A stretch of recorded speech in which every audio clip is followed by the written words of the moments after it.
Practice management claims EDI returned rejected. An important piece of your billing follow-up is to make sure that all of the claims, once they are sent out the door to your clearinghouse, actually makes it to the payer so that you can receive payment. One of the mechanisms that clearinghouses commonly use is referred to as the 277 report, and these are billed claims that have been sent back to you to fix something. Typically, these are going to be front-end types of issues, such as invalid provider, maybe the provider's tax ID or their NPI number is transposed or something like that. So they're sending it back to you to fix it and resubmit it. Now, it's important to note that these claims are aging. These claims do show in a billed status within Prognosis. They are your outstanding accounts receivable, but until you fix and rebill them, they are not going to be paid. Now, there is a hyperlink that appears on the screen that actually captures the reason for the failure. So you can see the verbiage from the clearinghouse without having to manually log into the clearinghouse website. You can fix and rebill the claim directly in Prognosis or on the clearinghouse website. That would be your local preference based on workflows. And your corrective action and status comments will display at the claim tracking level. Now, I'm going to go ahead and toggle into Prognosis, where I am logged in here as my biller, Quinn Perkins. And I have opened up under the Claims tab, the Returned Rejected page. Now, you'll notice that the title of this page says EDI Failed Claims, and as mentioned on our introduction, this is most commonly referred to as the 277 report. Now, before we get into the actual claim scenarios, I just want to go over the layout of the screen. You'll notice across the top, as we have in most of our practice management screens, the claim-focused icon row. This, of course, allows you to access patient details, insurance, EDI claim tracking, etc. for the claim that is selected or showing in blue down here below. Now, those are going to come into play as we are working the claims based on the scenarios. Now, along with this icon row, you'll notice you have the option of filtering the 277 returns to view only the primary or only the secondary. Now, we notice that there is a hyperlink in the status column, and then we also have a hyperlink in the EDI error. That status 75, if I just click it momentarily here, you'll see it actually is saying that it is a 277 reject. And there are some other options here that you may periodically see. The most common today is the 277. Now, in addition to indicating that it is a rejection, the status may also indicate the action that you have taken. You notice here at the bottom we have 16 indicates corrected and 41 indicates billed at the clearinghouse level. And we'll get into that a little bit further when we start fixing our claims. And just as an FYI, the status indicator also displays under the AR follow-up outstanding claims so that when the collector is doing their follow-up, they will know if the claim is held up here as a return rejection or if it has been fixed yet or not. The real reason for the rejection, however, you're going to notice here under the EDI error hyperlink. So if I click that hyperlink, it opens the actual verbiage from the 277 report. This is not Prognosis verbiage. This is coming directly from your clearinghouse. The contents within this pop-up is going to vary from one claim to the other based on the specific claim and whether or not it is simply an acknowledgement from the payer or if there isn't a rejection. So we're going to look at a couple of different scenarios here, starting with our first example of Christian Gray. So when we open up his 277 error, we see the acknowledgement rejection statement from the clearinghouse. Bottom line here says, return to entity, invalid provider of service number. So there's something wrong with the rendering provider's credentials. So as a biller now, you're going to have to determine what level of research to do here. Now, when it comes to provider level errors such as this, there could be a variety of different reasons. Maybe there's a new physician in the practice who is not yet credentialed at all. Maybe the claim went with the incorrect physician, such as a mid-level, and it should have gone as the supervising.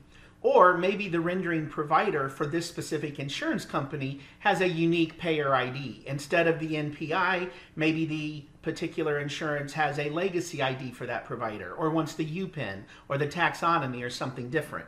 Now, Prognosis does allow for all of these different scenarios that are set up under various master files, such as the clinic codes and EDI codes. We're going to look at one of these examples a little bit later, but right now, with regards to Christian Gray, let's assume that Dr. Cooper is the correct physician, so we just want to go verify his NPI and make sure that it has been entered correctly. So I go under my settings configuration, under my medics provider master, open up Sheldon Cooper's record, and verify his NPI. And if it is incorrect, I will need to fix it if I have the appropriate rights. If it is correct, then I need to look further on the claim. So let's say that in this case, Dr. Cooper's NPI is valid. So then the scenario may be, did Dr. Cooper actually get transmitted as the rendering provider on this claim? Now we'll notice here on the provider line, it does not have Dr. Sheldon Cooper, it has Dr. Internus Butler. To verify that, we're going to have to actually click on the claim ID. We do see at the top of the page here, the rendering doctor says Internus Butler. So what we're going to need to do is fix this claim and rebill it. So to do that, we're going to reopen the claim since it is in a build status, go into our I button, change the rendering provider from Dr. Butler to Dr. Cooper, and resend it. That is now going to make it automatically drop off of our 277 screen, as well as rebuild the claim with the correct rendering provider. Now this next example we're going to look at is our patient Jax Teller. If we look at his EDI error, we're going to see that it says Medicare entitlement information is required to determine primary coverage. So this is a situation where instead of worrying about verifying provider credentials, you have to verify the patient's benefit coverage. Now on our denied claim video, we discussed our AR calling template, which is customized. So this is a situation when you might want to do that here by clicking our telephone icon. It's going to have all of your insurance contact information. You could call the patient, call the insurance, whatever the situation is, to determine does this patient have Medicare or not. Then you would go into the patient's umbrella to fix the insurance accordingly. Whether you're verifying in this situation, we've already corrected the COB, indicating that Medicare is primary instead of secondary. But in this situation, it's a little different than what we just saw with Christian Gray. Since we are changing the insurance information, that is not actually part of the claim details itself, so we do not have to actually reopen the claim. Whenever we are updating information outside of the claim details, whether it is at a patient level or a system level master file, when we hit the resend, or in this case reprocess button, it automatically recalculates the values in those master files.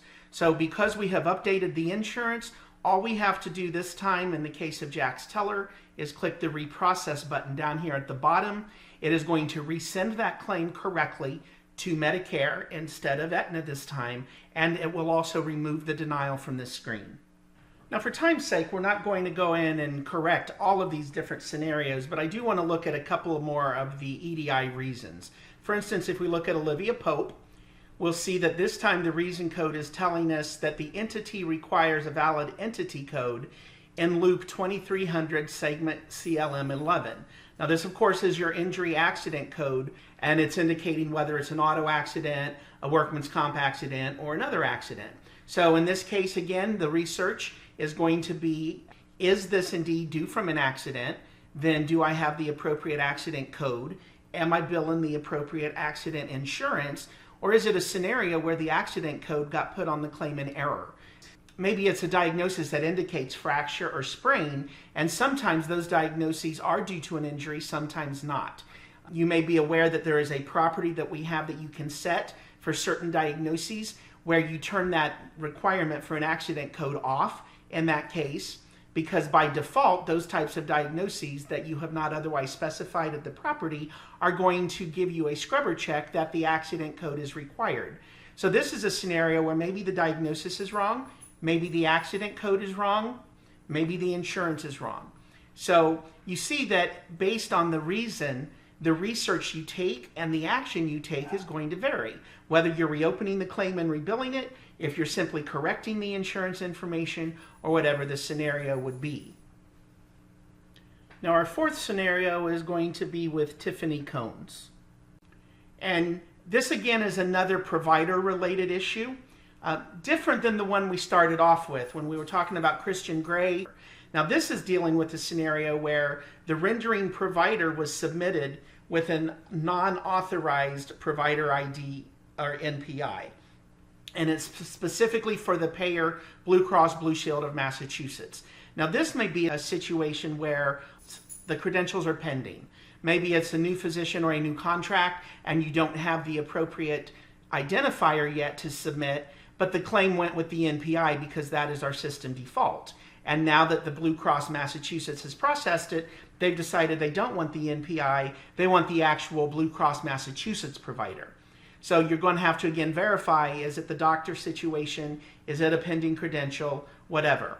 Now, of course, when we're dealing with those types of additional layers, if we just briefly look here under settings configuration, I'm not going to go into details because these are covered in separate videos, but under our vendors, we have Clinic Code Master and EDI Code Master. And these allow you to build exceptions for when the provider or the location requires a unique ID for a payer. By default, we usually transmit the NPI, but in some situations, the credentialing is different. So this is going to, again, vary based on circumstances. And maybe after you do your research, you're going to realize that it is a case of credentials pending, so you just want to put the claim on hold. Maybe it was billed in error. So again, using our claim-focused icons, we do have our hand, where you can assign that to a hold status. Maybe you have a status of pending credentialing, and you just want to isolate those off on that hold list. So you can do that by assigning it. Now at this point, you have two choices. One, you can leave it on this screen as well as on the assigned tasks and work it from both places. Or two, you can take a manual corrective action so that it drops off. Now, if you would like to keep it on this list, it's a good idea to override the default description as to why you have put it on hold. That will make it easier for you to isolate from new returns coming into the screen. You notice the default EDI error says receive 277. Well, maybe in this situation we have put it on hold because we're pending our credentials. So we want to override that error message. That way we can leave it out here as an EDI failure, but when we're working our list in the future, we'll see that we have already worked it because we have customized that error to distinguish it from ones we have not yet touched. So that's one option if you want to leave the assigned task here as an outstanding EDI claim as well. You can also choose to take a corrective action so that it drops off. Now this is going to be the situation when you decide to fix the claim online at the clearinghouse, or if you make some other decision within your workflow and you just want to mark it as corrected. If you want to go ahead and have it drop off of this screen, you simply click the status hyperlink and choose the option 16 corrected. Now when you do that, it does update the railroad track icon for your track status, so you'll know everything that is being documented through this screen does get logged up there underneath the railroad track icon at the claim level. So you always have a tracking status of the activity. And then the last example I just want to quickly look at to show you that it's not always claim, benefit, or provider level. If we look down here at Priya Kuthrapalli, it's talking about an insured zip code and a patient zip code. This is simply coming off of the demographics. So this has nothing to do with the claim or the provider master. It's simply the patient register. So again, using your claim-focused icons, we can go into Priya's demographics. We can update her address to make sure it has the appropriate zip code, and then click Reprocess. Because that is a patient-level master file, we do not need to reopen the claim. When we click Reprocess, just as we discussed with Jack's teller up above, it will recalculate those patient demographic details and send it correctly, also simultaneously dropping it off this EDI failed screen. So regardless of the scenario, you see that it's a variety of reasons that the claim could be returned to you.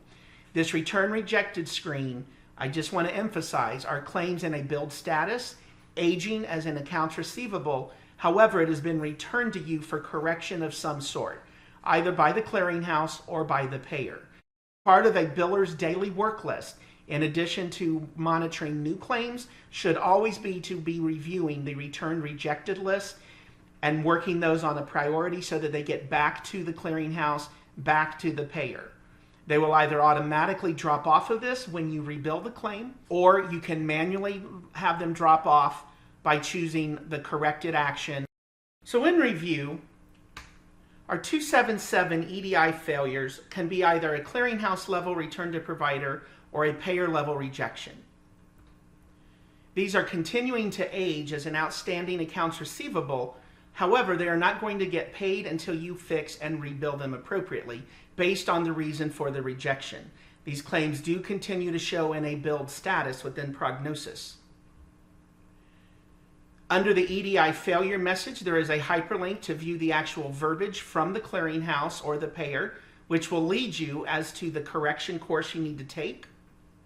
You then need to fix and rebill it either in prognosis directly or within the clearinghouse website based on your local workflow preferences. Any corrective action and status updates as well as comments will be tracked at the claim level. This includes allowing you to assign it to an internal work list when you have to put it on hold due to circumstances beyond your control.